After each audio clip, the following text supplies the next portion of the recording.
Pronto? Buongiorno signor Marco? Sì? Sì, salve signor Marco, la chiamavo per questa Bravo. Sì, buongiorno, ditemi. Buongiorno, è ancora disponibile?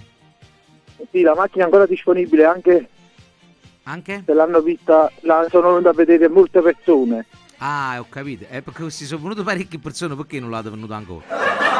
Perché io non la do per i soldi che chiedo, nemmeno 50 centesimi in meno. L'ho capito, ma io però questo vi volevo dire, ve lo consiglio proprio come un fratello. 4,2 che è una poca assai. No, ma io la tenevo a 4,5 e l'ho messa a 4,2. Quanto tempo fa poi l'avevate a 4,5, scusate? Un mesetto fa. Vedete, quella poi c'è stata la svalutazione, poi c'è stata la criptovaluta, il bitcoin. No, ma non la do, non perdo tempo e non voglio far perdere tempo. Allora, signor Marco, voi mi avete detto, guardate, un'offerta, 4.000 euro tondi. No, non la do, ci perdo parecchio. Ma venga a pigliare fine là, con tutto a carica mia.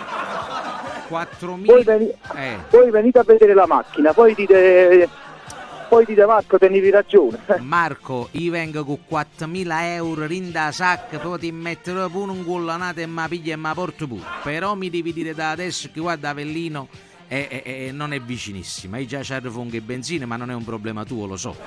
Però 4.000 euro mi fai felice di gioiano, mi fatto l'affare e siamo allora, tutti io vi sto dicendo che la macchina è una bomboniera dentro e fuori, un gingillo. Ma infatti io ti dico la verità, appena mi accatta ci metti le cuffiette vicino.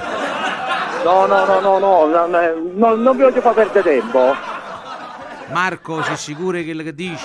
Sì, sicurissimo, ci perdo già parecchio, ma sapete perché? Perché? Mi sono accollato la tazza, mi sono accollati i cerchi lega che ho messo 20 giorni fa nuovi. E chi te l'ha fatto fare? Tu li va io sto in guerra con mia moglie, non esiste proprio. Che la moglie giustamente quando si affezionano in macchina, te ne più in macchina. No, ma l'ho messa a 4,2, ma ne chiamato 500 persone, hanno da vedere perché la macchina è uno spettacolo. Marco, scusami, non perché voglio insistere, ma tua moglie è fedele o tu fai corno?